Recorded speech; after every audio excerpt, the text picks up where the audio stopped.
Michael L writes, my question is connected with the subjectiveness of movies and your comments about why Emmanuel Lubezki hasn't won an Academy Award.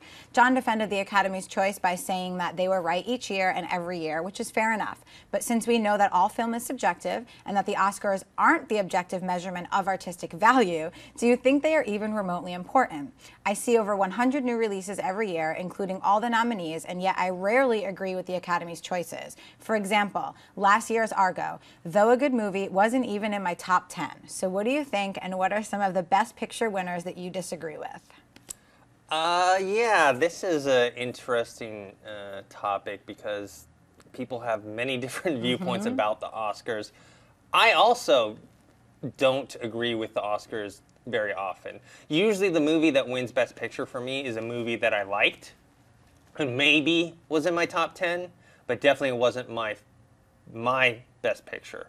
However, the thing is, it's a system, and so I can't say, like, in my mind I think, oh, they're wrong because I think this other movie's better.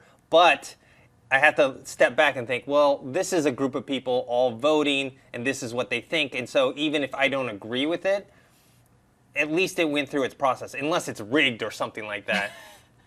and I do have some qualms with some of the kind of Oscar advertising, like the ads they put in for your consideration and trying to get, you know, voters to vote for them. I think that, you know, a smaller movie that doesn't have the budget to market for your consideration has less of a chance than like a big budgeted movie. So I think that might be a little unfair.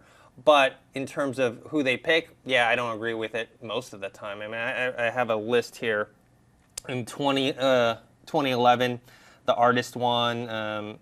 I liked Moneyball more. 2007, No Country for Old Men won, which I liked, but I loved There Will Be Blood.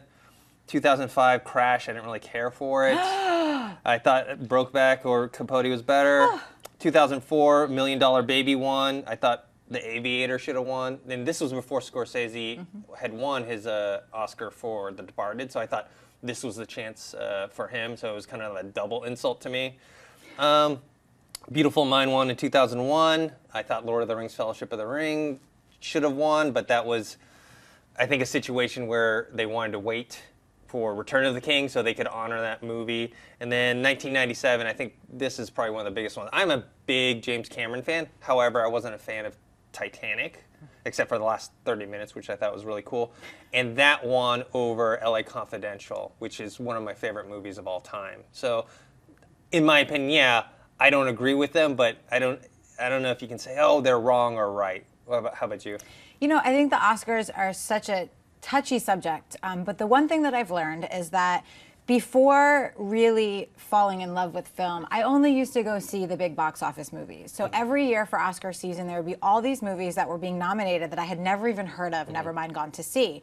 And something that I've learned now that I'm seeing so many more films is that now I understand why they do what they do. Now I understand that these smaller films that maybe the world isn't going to see are really beautifully done, and they're telling amazing stories. For instance, Inside Llewyn Davis, not a huge budgeted film, not something that the whole world is going to see, but a truly amazing film that's going to make you feel. The world's not going to see that film. Hopefully they do, because it's great. And I think that the Oscars are a great almost tool to kind of open people's eyes to be able to see these films, because they're going to want to know why they won Best Picture or Best Sound. And so then they're going to see it. So while I appreciate the Academy and I love what they do for film, I think beyond the awards and beyond the pretty dresses, it's really opening people's eyes up to really fall in love with all kinds of film and not just Thor or Catching Fire or the new Disney movie, because I love those films. I love to go see those films. But in the last 3 years, my eyes have been opened up to so many amazing pieces of art that I think that the Oscars are a lot of fun now. It brings variety. I mean, I didn't see Inside Llewyn Davis yet, but another movie, Fruitvale Station. Perfect example. Probably will get maybe not nominated for Best Picture, but will get nominated for